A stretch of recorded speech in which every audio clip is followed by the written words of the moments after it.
leen ko waxee woon sànq suñu invité tey Aliou Kadam lay doon ma koy dalal ci plateau Ramadan avec Aliou Kadam monsieur Kadam je sais pas lan nga ci préféré nuyu naa la. boo ci wax rek baax na fay naa la Maytane donc asalaamaaleykum waa Dias Actu asalaamaaleykum waa mbokku Safen maa ngi leen di nuyu vraiment di leen dalal tey di rafetlu vraiment jeetaay bi émission bi aussi.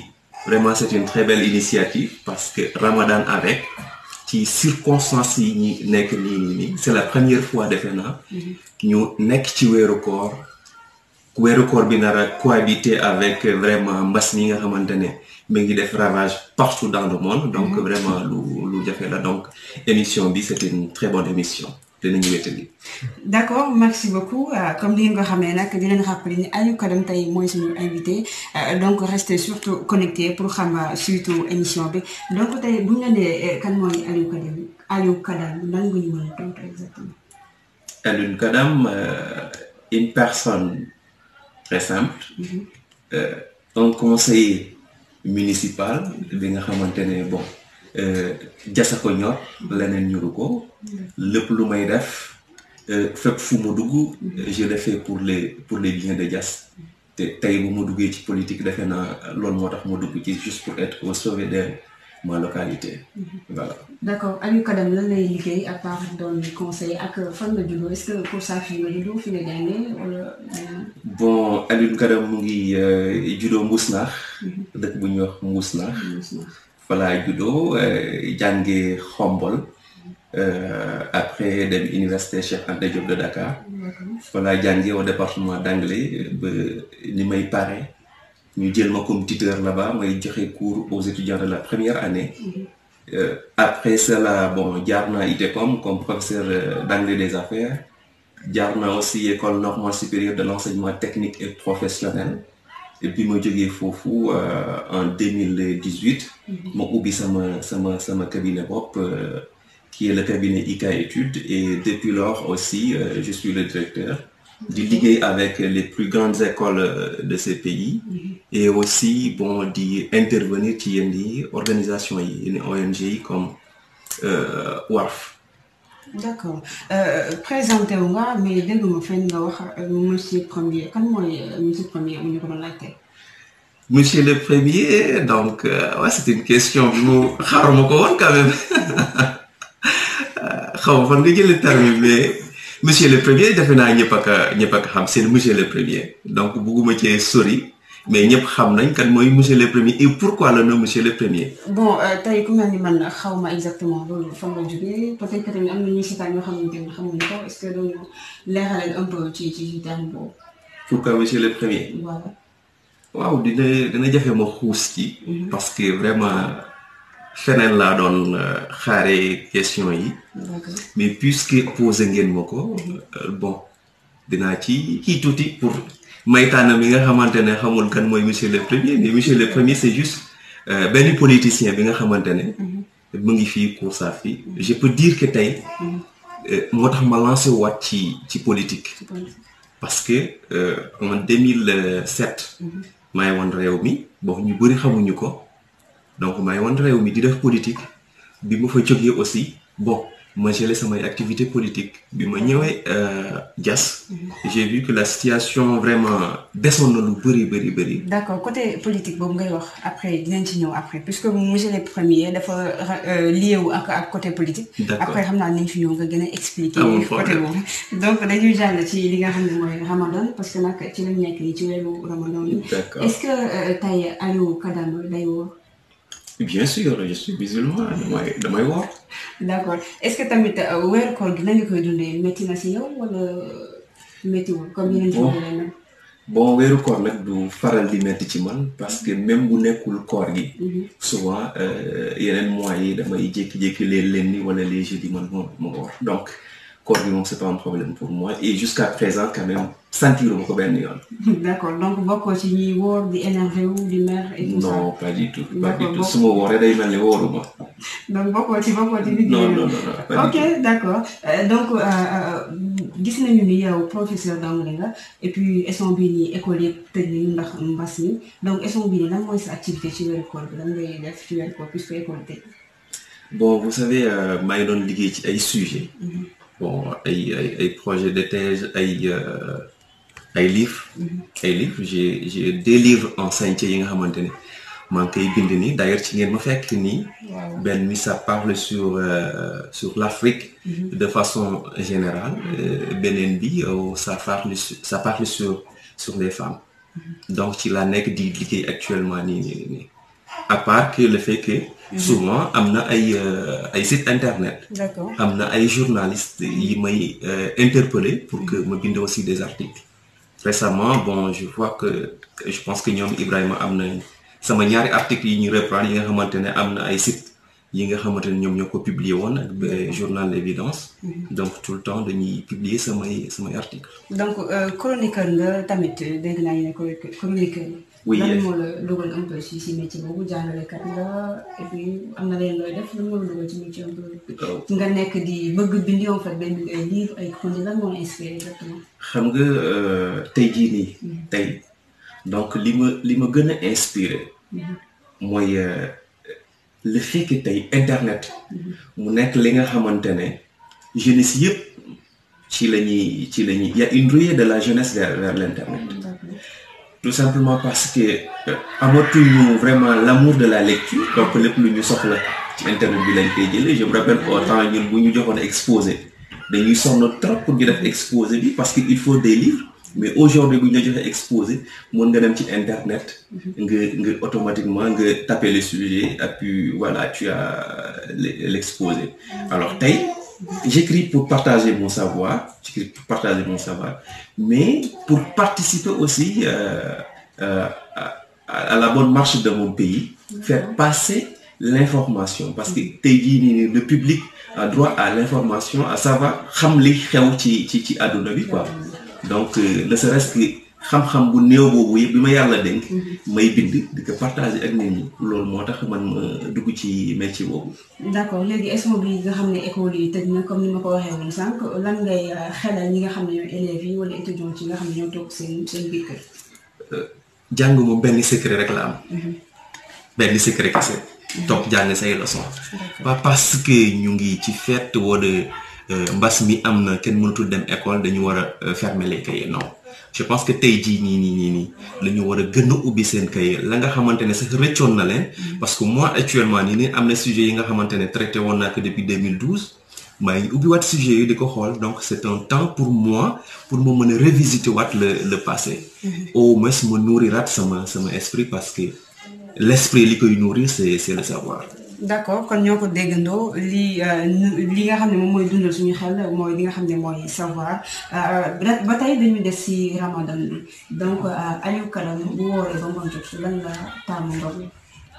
su ma sañoon nag chaque jour ceebu ginaar laay ndogoo moom chaque jour moom laa bëgg di ndogoo bien vrai que mënul nekk. parce que mënoo jël benn place chaque jour nga koy ndogoo. mais xam naa ne daal madame sonn na temps yi ndax ginaar yi. Mais alhamdulillah et je la remercie beaucoup au passage. D'accord jaajëf dañoo ñëw dugg ci beneen page buy wax ci côté mbas yi nga xam ne moom moo ñëw dal ci suñu dëkk comme ñëpp ñu ko xamee léegi daanaka doonatul épidémie pandémie la parce que gis nañu ne mu sonal àdduna waa àdduna bi yëpp ba Sénégal sax fi mu toll nii mi ngi commencé daal di fi jël terrain bu baax a baax ban jàngal nga am na ci li nga xam ne mooy mbas mi dugg suñu dem. Je pense que j'avais déjà écrit sur ça. bindoon naa ci. comme li nga xam ne dañuy jël comme man. oui effectivement am na ñaari articles yi ma bind ci mbas mi. donc tey dafa nekk feebar bi nga xamante ne feebar bu grave la parce que ennemi bi nga xamante da ngay xeex ak moom te doo ko gis la. te ennemi boobu moo gën a grave parce que bu doon li ngay gis la c'est xëy na solution bi mën na bañ a jafe trop. mais le point d'achoppement c'est que mu doon la nga xamante ne ni muy répandre wu moo grave. te tey sénégalais yi mel nañ li nga xamante ne dafa tax ma jàngataat beneen visage du sénégalais. ñu baal ma ci terme bi c'est l'indiscipline parce que boo xoolee yenn yëpp loolu kese moo ko waral. parce que tey quand on te dit rester chez vous da nga war a rester chez toi. Tu ne le fais pas pour toi-même mais tu le fais pour les autres aussi. yow da nga war a protéger sa bopp protéger ñeneen ñi xamoo ndax am nga ko wala amoo ko ke ngay dajal xamoo ndax am na ko wala amu ko donc tey booy génn da ngay favoriser loolu te gis ngeen ko les cas communautaires man waxoon naa leen ne cas communautaires yi moom mooy indil Afrique jafe-jafe waxuma la sax Sénégal muy indil Afrique jafe-jafe. beneen point bi ñu mën a jàngat foofu mooy suñu dirigeants yi xëy na bu fekkoon ne moment bi bu fekkoon suñu pays am yenn développement yi ñenn ñi boo leen ne restez chez vous ça ne sera pas un problème pour eux mais ki nga xamante dafay dund le jour au jour jafe-jafe lay doon pour moom pour mu des ci kër gi. mais je pense aussi que souffrir quelques semaines moo gën souffrir pour des mois ou souffrir pour toute ta vie c'est-à-dire parce que mën nga fa jaaree dee nga bàyyi njaboot bi nga xamante ne yow yaa nekkoon di dund le jour au jour ñu nan la ñuy def donc mieux vaut quelles que soient les conditions nit ñi des seen kër quoi moo gën. D'accord comme ni nga waxee léegi quelles que soient les conditions nit ñi des seen kër moo gën parce que souffrir confinement wu 15 jours wala une semaine moo gën après ñu confiner ñu ay mois wala sax ñenn ñi daal di far confiné wu ba faaw mooy ñu jaaree fa nag seen bakkan donc li nga lancé nii rek comme message da mais en tant que conseiller municipal ban message ngay lancé waa Kousafi ban message ngay lancé ñi nga xam ne ñoo nekk ci commune bu Diass ñi nga xam ne nii yéen da ngeen fee nekk foofu di leen servir. Message bi may lancé Kousafi mooy ñoom ñëpp ñu joxante loxo doon benn parce que li kenn mën ñaar ak dàq ko foofu tey jii nag damay remercier initiative bu ñoom Youssou Dione jël mooy daan corona fol corona donc lu rafet la gis naa que ne acteurs politiques yi yëpp a ngi ci sauf monsieur le premier bi ci nekkul et pourtant il a été convié à ce que mu bokk ci mais bokk ci. donc lu tax bokkul ci loolu wala daan corona bi ñëru ko wala. mënuma ne daan corona ñëru ko sax mais c'est parce que c'est monsieur le premier c'est lui ou personne tout simplement. mooy jiite wala dinañ si ñëwaat. voilà dinañ si dellu si waat.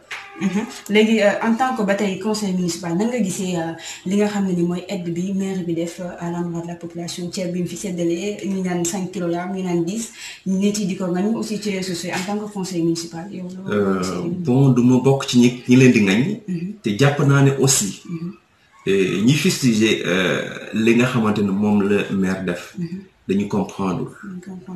parce que tey jii nii même Macky Sall qui est le président de la République. mënul jox ñëpp ceeb.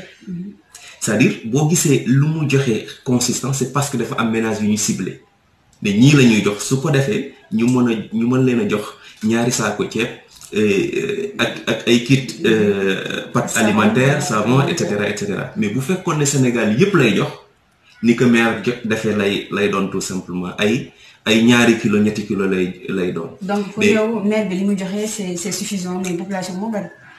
man je dis que il a été pris par les pièges de la générosité. Il a voulu satisfaire tout le monde, tout en sachant que c'est impossible de satisfaire tout le monde. Mais avec budget bi ngeen am 970 millions est-ce que tamit maire bi jarul woon mu def comme Barthélémy Dias jël modèle am génnee 100 millions mu def ko tamit ci commune bi wala xeex corona jarul ko modèle. Je pense bien que jël na 100 millions. Bon, 100 millions récemment da ko jël parce que ceeb bi bu koy jël li mu dépensé ay 18 millions la même pas sax 25 même pas 50 millions ci budget bu doon. Oui d'accord mais bul fàtte que ne budget bi c'était pas prévu pour lii c'était pas prévu. mais santé ça domine surtout en fait santé bi mooy privé sur lépp donc bu mbas mi ñëwee dal suñu dëkk nit yi di joxe nit yi di jàppale seen population yaakaaroon ni c'est très normal que ñu génnee xaalis bu bari def ko jàppale tamit population. Je suis tout à fait d'accord avec vous. Parce que ku wërul commençant par moom wala man mi ku wërul doo génn sa kër doo dem liggéey donc la santé avant tout def na effort xam nga mënoo xëy rek nga satisfaire tout le monde mënoo xëy aussi nga jël la bonne décision au fur et à mesure ngay dem ngay adapté wu par rapport aux circonstances par rapport à la réalité te tey génn na 18 millions bi ñu demee ba ci biir ñu wootewaat ci mairie bi voté waat pour mën a génnewaat leneen jusqu'à 100 et quelques millions. te gëm naa que ne dana yokk parce que am na conseil yi nga xamante ne nee nañ ko monsieur le maire suñu sañoon nga yokk.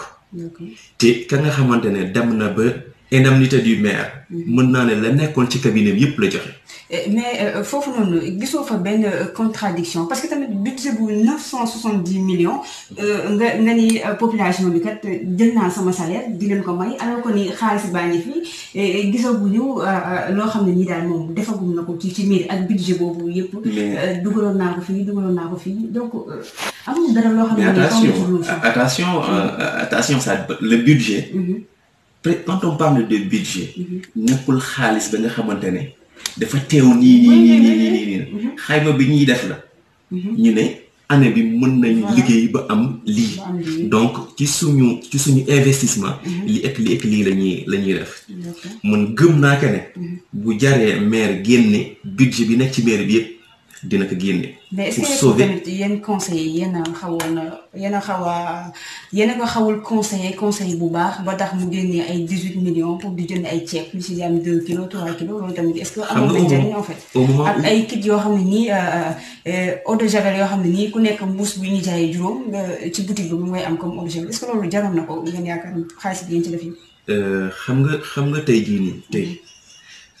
nee naa la ne au fur et à mesure feebar bi di dem dañuy adapté wu bi muy génn 18 millions. feebar bi cas yu toll nii amutoon Sénégal. cas communautaire yi tollu toon nii. donc bi ñu demee ba gis que ne feebar bi kat au lieu que ñu koy arrêté. mu ngi continuer di def des ravages di gën a pousser di gagner le terrain. ci la génnewaat xaalis.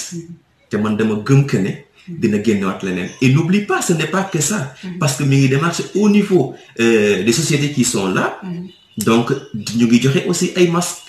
ñu ngi contribuer ñi di joxe ay ceeb et cetera et cetera. lutte bi c'est-à-dire au fur et à mesure ñuy dem. bu ñu xoolee circonstance ñu xool lan mooy méngoo ak circonstance bi danañ ko def. te man gëm naa que ne comme ni ma la ko waxee tuuti bu jaree maire génne budget mairie bi yëpp. la nga xamante ne moom la am comme xaalis as néew dina ko génne def ko ci. d'accord bu ñu naan tamit diriger leadership mooy ñi koo xam ne da ngay sóoraale ñëwul à l'avant parce que tamit Barthélémy Dias kenn du wax ni peut-être que ni dafa am ay milliards moo tax mu génnee xaalis bu bari di ko jox waa commune mais c'est parce que dafa gis ni mbas mi ba fan la mën a dem parce que sànq say wax yaa ngi naan Sénégalais indiscipline dafa xaw a bokk ci li nga xam ne nii mooy tax mbas mi di gën a law donc dëkk bi ni mel comme Sénégal yaakaar naa février bu fi amee nit yi tamit war nañu mën a nit yi war nañ ñun population war nañ mën a sentir un peu ni suñu dirigeants yi ay leaders lañu en fait donc am nañu sens leadership c'est-à-dire ñuy visionner ci li nga xam ne nii ñëwagul sûrement teg ci yaa ngi wax sànq ci entreprise yi nga xam ne ñoo fi nekk local barki dem gis nañu li nga xam ne moom la fi benn entreprise joxe ay ñetti saabu ñetti xaw ma lan ak lan donc ci entreprise yu toll nii yi fi nekk fii ci commune bi des est-ce que yéen tamit yéen conseil yéen a ngi conseillé seen maire bu baax. Là c'est sûr. Du ma ne il est bien conseillé parce que tey bi ñu 18 millions yi. bi ñu ko njëkkee génne joxe nit ñi naan ay libre la ñu joxe léegi et cetera moi je leur ai dit que juum ngeen ci seen communication d'abord vous ne pouvez pas satisfaire tout le monde donc n'essayez pas de satisfaire tout le monde. Sinon si vous voulez satisfaire tout le monde mu leer leen que boo leen ko defee ku nekk ñaari kilo ceeb ngay am wala 4 kilos ceeb. Il faut communiquer avec la population ne leen lii ak lii moo waroon a am mais puisque dañu bëgg a yemale ñëpp nii ak nii lañ koy def su ko defee nit ñi comprendre parce que 18 millions c'est de l'argent 100 et quelques millions c'est de l'argent donc le maire est en train de faire des pas donc li mu def man je dis machallah j'applaudis tout en lui demandant aussi de faire plus entreprise yi fi nekk ñoom li leen war ñu ngi koy def bien vrai que des na je sais que des na mais là est-ce que vous savez pourquoi moi je dis que c'est pas à cause du maire mais c'est à cause de la jeunesse de Diass parce que jeunesse bi ni mu war a impliqué woo du impliqué woo noonu donc tey jii nii Ibrahima bu àndoon ak monsieur le maire dina dégg façon saaga bu ne dina dégg lu ne alors que Ibrahima il ne travaille pas pour le maire il travaille pour la commune de Diass. Alioune Kadam bu àndee ak maire wala ànd ak keneen il ne travaille pas pour le maire il travaille pour la commune de Diass. mais tey Ibrahima bu àndee ak maire wala Alioune Kadam ànd ak maire lu ne dina ko dégg. alors que tey jii monsieur le premier avait l'habitude de dire que si on veut détourner un avion il faut être dedans donc tey jii nan nga mën a xeexee li fi nekk te jugoo nekk ci biir. D'accord. donc voilà. donc yaakaar naa ne ñëpp dégg nañ ko entreprise yi seen taxawaay di mu fi mel daanaka jeunesse bi moo ko waral parce que jóguñu mooy li nga wax. effectivement ok donc dañu ñëw jàll ci donc bu am solo peut-être pour yow parce que wàllum politique lay doon. donc gisoon nañ la benn moment nga nekkoon ak sànq yaa ngi wax naan 2007 nekkoon réew mi donc ci jas fii nii après nga nekkoon ak Mamadou Ndione après benn moment ñu gis nga def benn publication sur Jas Actu ne da nga démissionné d'ailleurs Mamadou Ndione sax foofu la gisee ni yow da nga démissionné. lu waraloon génn boobu noonu parce que dañoo waxoon ni affaire conviction la est-ce que mën nga ñëwaat un peu ci lu tax nga génn ci lu tax nga tàqalikoo ko Mamadou Ndione. bon c'est vrai que conviction la woon. parce que man bi may def politique. je ne le faisais pas pour moi-même.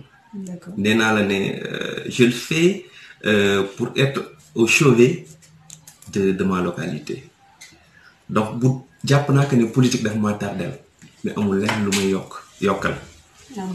donc Mamadou Ndione bi ñuy ànd dañ doon ànd ci principe.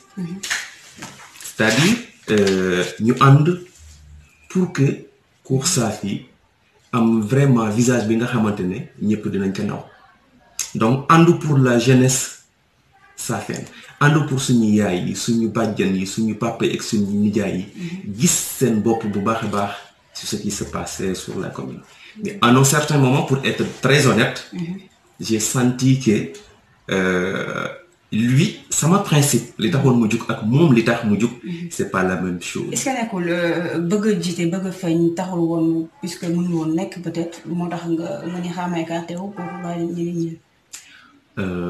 pardon. est-ce que nekkul woon da nga bëggoon a jiite bëgg a feeñ bëgg a nekk ci kanam bëgg a nekk premier en fait moo taxoon nga comme mënu woon nekk moo taxoon nga retiré un peu. non c'est pas possible non c'est pas du tout ça. parce que ba may nekk moom. mën naa ne ci laa gënoon sax siiw. parce que ci laa gënoon a feeñ ci terrain bi. donc am na ñu bëri tey Koursaafi.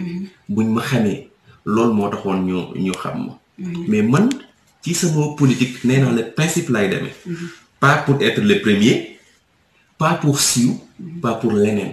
man pour man Aristote. Le père fondateur de la science politique, bu ñu ko posé la question qu'est-ce que c'est que la politique, il a dit la politique c'est l'éthique. Donc ci sama politique c'est l'éthique, c'est-à-dire savoir dem pour l'intérêt de la masse populaire au détriment de l'intérêt personnel. man sama intérêt personnel fale laa koy teg li tax may def mooy l'intérêt de tout le monde. Donc su ma gisee ne kama àndal demul pour l'intérêt de tout le monde. Ascenseur lay ut. donc escalier lay ut kooku damay jàpp ne moom bokkuñu yoon. donc Mamadou Ndione ascenseur la doon wut da doon wut pour siiw wala pour jël mairie. bien évidemment ci écarté dem ànd ak ñeneen. non bien évidemment ascenseur la doon wut. d'accord fan la nekkoon avant ñuy ñëw. jas donc yow daal da nga bañ kenn du jaar sa kaw di jàll pour dem doon leneen. bugguma ku jaar sama kaw di jàll. bugguma ku jaar ci kaw Saafeen di jàll. d'accord su ma sañoon képp ku ñëw. pour diriger Saafeen. da ngay ñëw pour diriger Saafeen te yàlla tax. mais pas que nga xamante ne dafay ñëw pour mën a yéeg non. ok mais gis nañ ne bi nga quitté foofu ba tey daanaka comme ni nga ko waxee léegi kenn gisatu la foofu dafa mel ni moo dàqoon ci yow est-ce que regretté wu un peu choix bi nga def pour quitter Mamadou Ndione parce que léegi daanaka dafa mel da nga xaw a fay daal ci côté politique. je pense que tey jii nii laa gën a kontaan. ah bon ci sama bopp. tey jii. laa gën a fier ci sama bopp. moment bi may nekk ci moom souffrance la woon mën naa ne quelque part. souffrance ci lan noonu. aw ma woon vie bi may dund nii stabilité bi may dund nii dund ma ko woon. d'abord. deuxièmement financièrement. ni ma gën a nekk à l'aise actuellement nii. c'était pas le cas parce que moment boobu lépp lu ma amoon mën naa ne. dama koy def ci biir. donc alors que leen jox yéen a daan jël pour dem def. c'était tout à fait ce qui se passait. du ñun ñoo doon jël di def.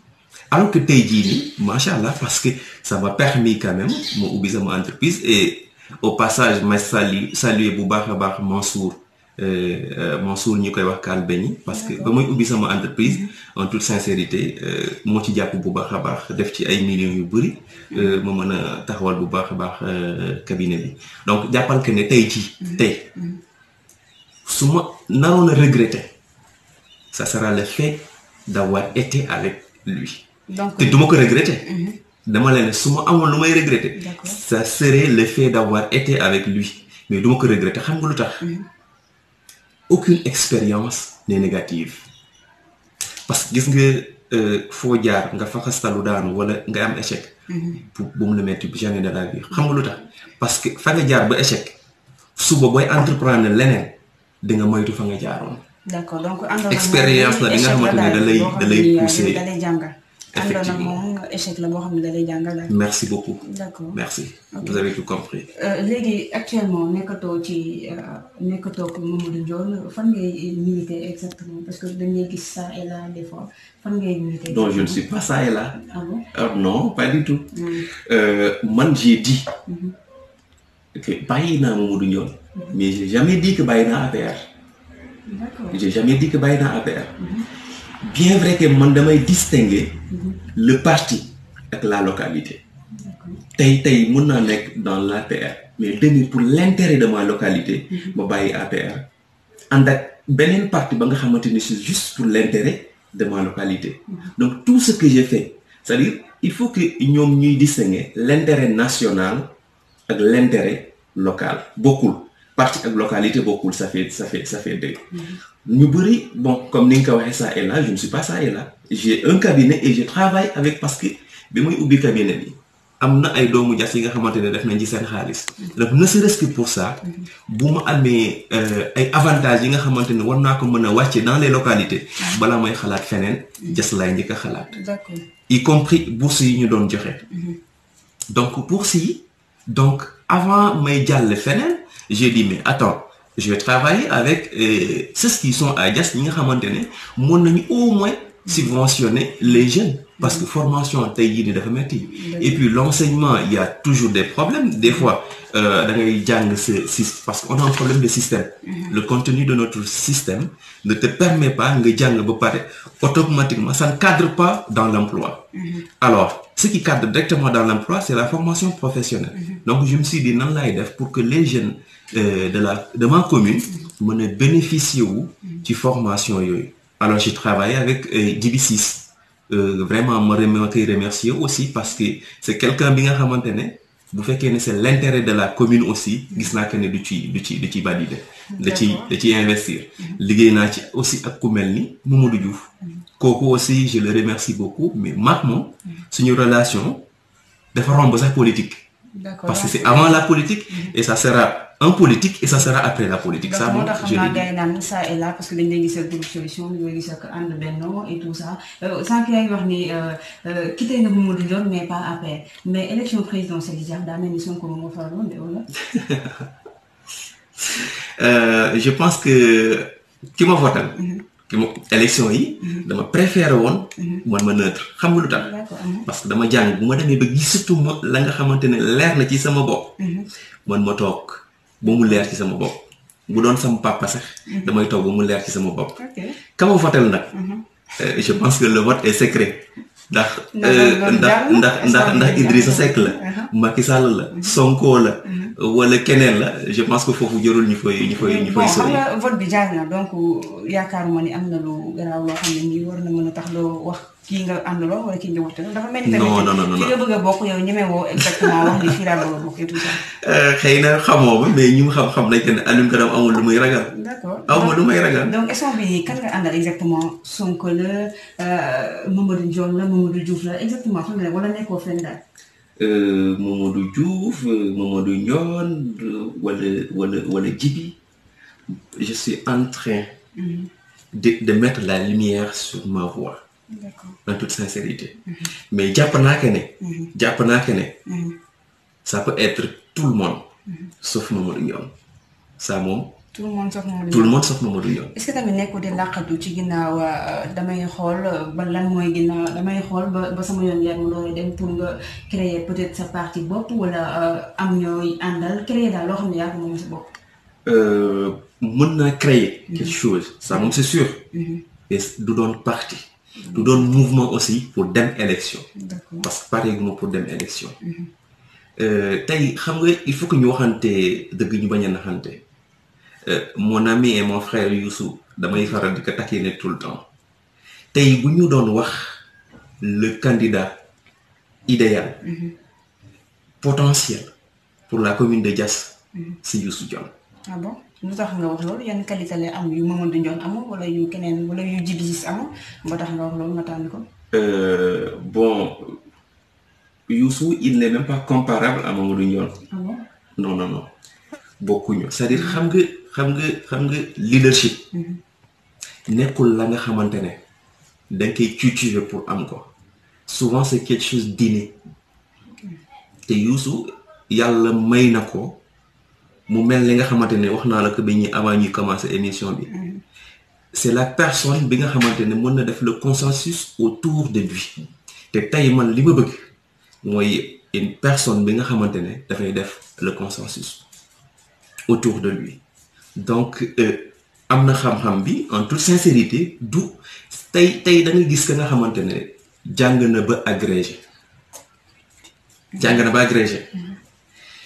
mais la Youssou xam ak la muy xam du doon benn parce que du li muy jàng ci livre yi wala feneen yàlla moo ko may am na xam-xam bi am na xarañte bi am na maanute bi am na njub bi te il est très sincère pour benn saint la wala benn génie boo xam ne war na mën a yor commune bi daal. Il n'est ni un saint bon selon man ni un génie mais jàpp naa que ne yàlla may na ko la nga xamante ne lépp luñ ko jox dina ko doxal te ni mu waree sans distinction aucune. Donc nan nga gisee aussi mooy dernière laaj bi nan nga gisee développement commune Diass pour yow est-ce que commune bi mu ngi développé comme ni mu waree wala déet. Non pas du tout je ne suis pas là moom franchement ça reste beaucoup de choses c'est-à-dire on a beaucoup de choses à faire. Est-ce que yéen conseil yéen a ngi def seen li leen war ci développement commune bi tamit. xam nga bu fekkee ne yow vous n'avez pas les rênes. yow dañ la jox dañ la boole.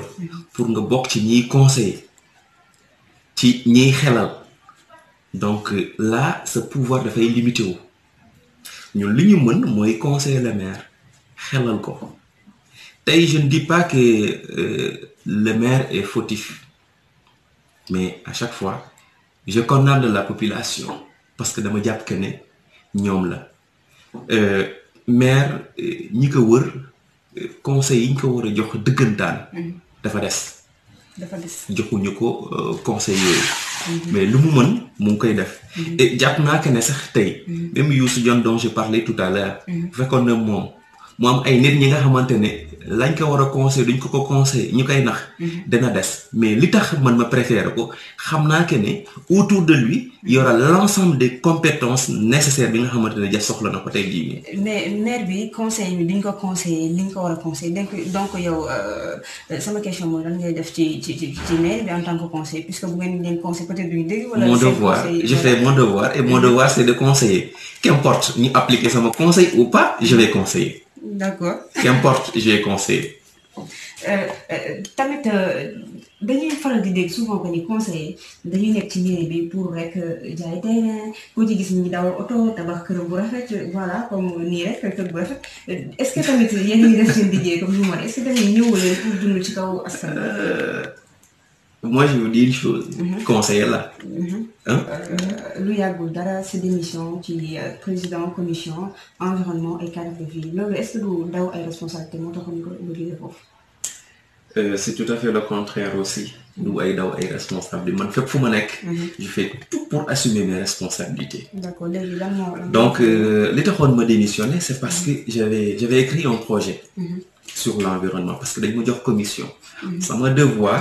mooy commission bañ ma jox ma xool nan lay def pour doxal ko bi ma xalaatee aussi def benn projet ma def exemplaire jox ko secrétaire municipal moom jox ko le maire jox adjoint au maire jox adjointe au maire bon bref ñi ci war a jot ci donc année boobu ñu ne bon puisque voté nañ budget bi mënuñ jël en compte projet bi dañuy bàyyi ba année suivante l'année suivante aussi jëluñu ko en compte alors ma xam que ne lii kat mënuñu ma jox commission waa Safeen ne Alioune Kanam lañ jox commission bi xaar may doxal te doxaluma donc mieux vaut ma bàyyi commission bi ñëpp xam que ne bàyyi naa commission bi. su ko defee kenn du ma ne ah yow kat yaa yoroon lii te doxaloo ko.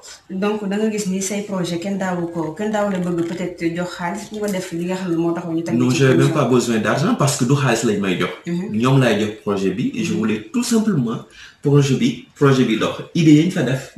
ñu appliquer ko. parce que defe naa ne buñ ko defoon xëy na dëkk bi dina weesu ni ci côté environnement. mais tout récemment aussi parce que bi ma defee démission bi. le maire avait refusé. dafa bañoon.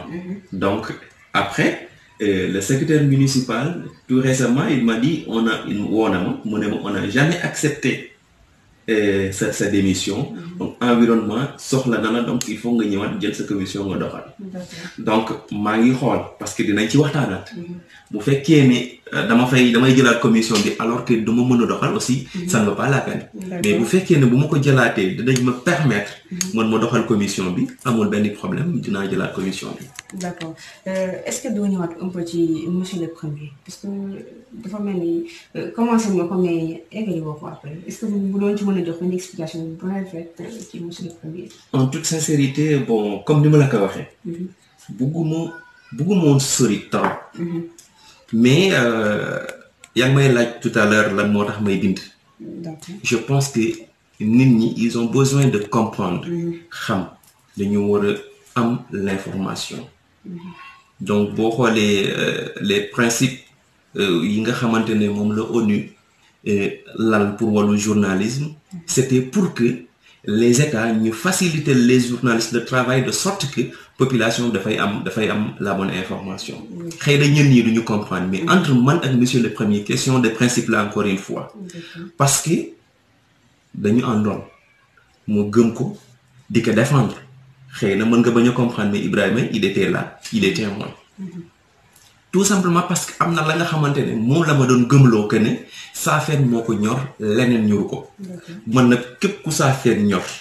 te leneen ñoru la danga may ñor danga may safoo Saafeen bu la safee rek ma safoo la et bi ma demee ba ci biir gis que ne kii kat Saafeen safu ko tout ce qu'il fait ay choses yi nga xamante ne c'est masqué mais c'est pour lui. ma xam ne ah non là ça ne va pas et puis ay détails très concrets yi nga xamante ne xëy na du mu ci dugg tey jii nii mais buñ demee ba wax jot danaa ci wax yi nga xamante ne moo gën a poussé ma xam que ne kii kat Saafeen ñoru ko. jox na ci benn détail boo xam ne nii gis nga mu def ko te muy firndeel ni Saafeen ñoru bon naa jox rek benn. am na benn jeune bu dëkk Sakrak nga baal ma du ma tudd tur bi. il m'a donné son dossier bi ma jëlee dossier bi ma jox ko mu ne ma noo joxal ma ko diw ma jox ko kooku léegi waa ji daf ma cee topp trop parce que gis na ni ma meloon ak moom te lui expliqué na ma sa situation ne ma man suñu famille man maa koy gérer te vraiment sama affaire demut noonu fii laa nekkoon fi ma nekkoon nekkatuma fa. j'ai vraiment besoin de ça pour un poste de chauffeur. ma topp ko su ma ko laajee mu ne ma noo l'autre dina ko gérer bi ma demee ci kooku mu ne ma noo wax naa ko de toute façon maa ngi koy rappeler au moment où à chaque fois. may naan maa ngi koy rappeler ma xëy gis benn chauffeur bu bees. bi nga xamante ne beneen localité lay jógee. ma ne ko mais attends am na dossier bi moo la joxoon toppatoo woo ko am na beneen chauffeur bu bees bi ñëw bon ki ma boole loon laa wax lool. mu ne ma oui d'accord. mais dinañ ko gérer ñu demaat une semaine après ma gisaat beneen chauffeur bu bees bu jógee côté Dakar du ma wax exactement fan la. après ma woo ko l'autre là ma ne ko kii kan la mu ne ma kii de démb la fi ñëw ma ne ko mais yow pourtant am na benn dossier bu mën a jox idée déjà c'est un chauffeur lu tax mënuñu ko jël mu ne ma en toute sincérité man li ma mën mooy wax yëggali ci moom mais les décisions du man maa leen di jël moom mooy jël décision. D'accord. Alors. boobu kooku noonu ba voilà kooku jëluñu ko ak yeneen cas yi nga xamante ne noonu la mel donc kooku ma xam que ne tey suñu àndee ak yow pour le développement de la commune de Diass ñi dem di la pousse ba yàlla def xeewal am nga war a balaa ngay def quoi que ce soit nga gëstu la population de Diass commençant par la jeunesse des fois ko nga commencer par une autre jeunesse beneen jeunesse bi nga xam bokkul ak jeunesse de Diass. damay naan Diass ñoru la. parce que la jeunesse. dëkk boo dem jeunesse bi moom mooy racine dëkk bi. donc lépp looy def commencer par cette jeunesse là. donc je pense que am na ñu bëri tey jii ne am nañ poste auprès de lui war nañ ma mën a sant parce que xamoon nañ que ne bu continuer woon naroon naa gën a wax il a commencé mu am ñeneen ñu mu jël et je pense que ñooñu jël na leen mais am na ci ñi nga xamante ne ils ne sont même pas fiers. Et je sais bien ce que je dis wax jotul wax bu jotee dinañu wax incha allah. d'accord wax jotul bu wax jotee di nga wax. léegi lan mooy sa dernière kàddu. bon sama dernier kàddu moom mooy ma rafetlu vraiment émission bi. vous m'avez donné d'abord une occasion ma wax am na ñi nga xamante ne xëy na ñu ngi toogoon seen koy naan waa mais Alioune Kadam déggatuñ ko wala Alioune Kadam lii Alioune Kadam lale et merci pour cela vous m'avez donné vraiment la possibilité de pouvoir m'exprimer aujourd'hui. Merci pour cela. Deuxièmement di rafetlu bu baax a baax liggéey bi parce que on a besoin de ça c'est-à-dire États-Unis boo gisee mu mel ni mu mel la Chine c'est tout simplement l'entrepreneuriat. Beaucoup de jeunes pensent qu'aujourd'hui bu ñu jàngee ba pare dañu war a dugg dans la fonction publique alors que la fonction publique ne développe pas ce qui développe c'est le secteur privé donc c'est l'entrepreneuriat.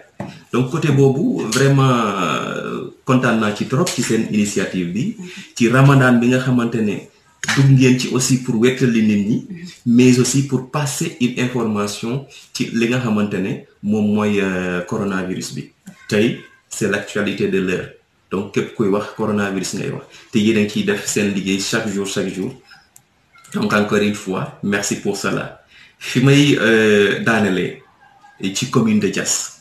Il faut que la commune de Diass, surtout la jeunesse, nous arrêter pour des simples raisons politiques et de politique politicienne, nous attaquer vraiment à des personnes de façon vraiment désespérée, de façon bien xamantene amul len li ci jaar yoon.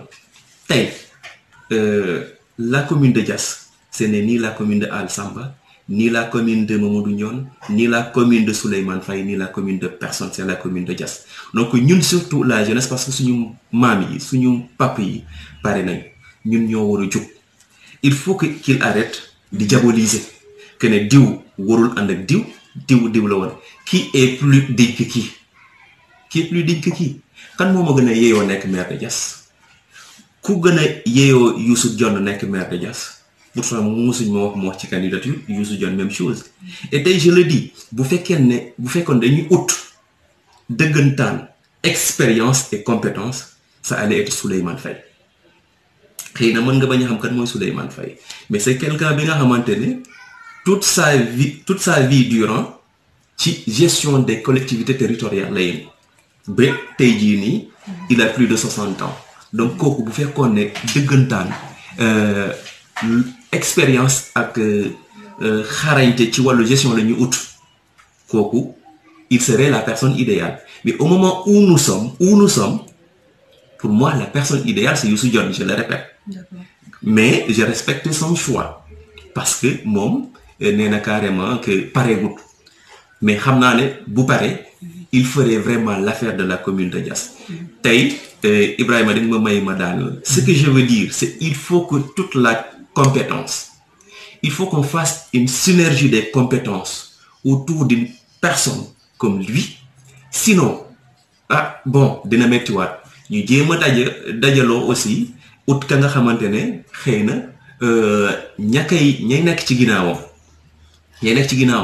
dina leen déglu tey jii nii on parle de Djibi Al Samba munul doxal Mamadou Diouf munul doxal Seck Ndour munul doxal et cetera mais tey moi je dis que bu fekkee ne dañu toll fi nga xamante ne ñuy jàpp ne benn nit mooy doxal rek juum nañ on doit pouvoir penser que ce qui doit faire aller les choses c'est une compétence et compétence boobu du benn nit du Mamadou Ndione non moi je préfère Al Samba à la place de Mamadou Ndione tout simplement parce que vous l'avez dit c'est monsieur le premier boo ko conseillé du la déglu et puis il n'a même pas besoin de ça Diass ñoru ko tout ce qu'il veut mooy nan lay def pour gën a yéeg ci kaw alors bu fekkee ne ku mel ni Djibi la wala Modou Ndour la wala Seck wala même un Ibrahima qui est là tey Alioune Kadam bu ko nee da ngay def lii bu bañee mën naa ko poñe mën naa ko saaga mon problème avec Alsama conseil laa mënuma ko saaga mënuma ko poñe parce que mag la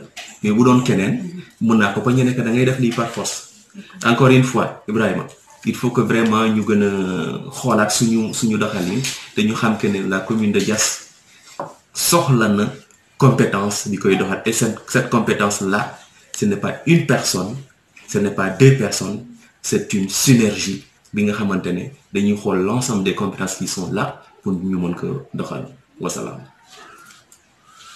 d'accord jaajëf yéen ñi nga xam ne yéen ñuy safoo te dañu seetaan saa su nekk j'espère rek que ni seen émission Ramadan avec Aliou Kadam neex na leen bu leen tamit hésiter di commenter loo xam ne nii bëgg ngeen wala invité boo xam ne nii bëgg ngeen ko am ci Ramadan avec ci Diass Actu TV ñu leen di ñaan tamit ngeen abonné ci suñu chaîne YouTube jaajëf ba beneen yoon bu neexee yàlla.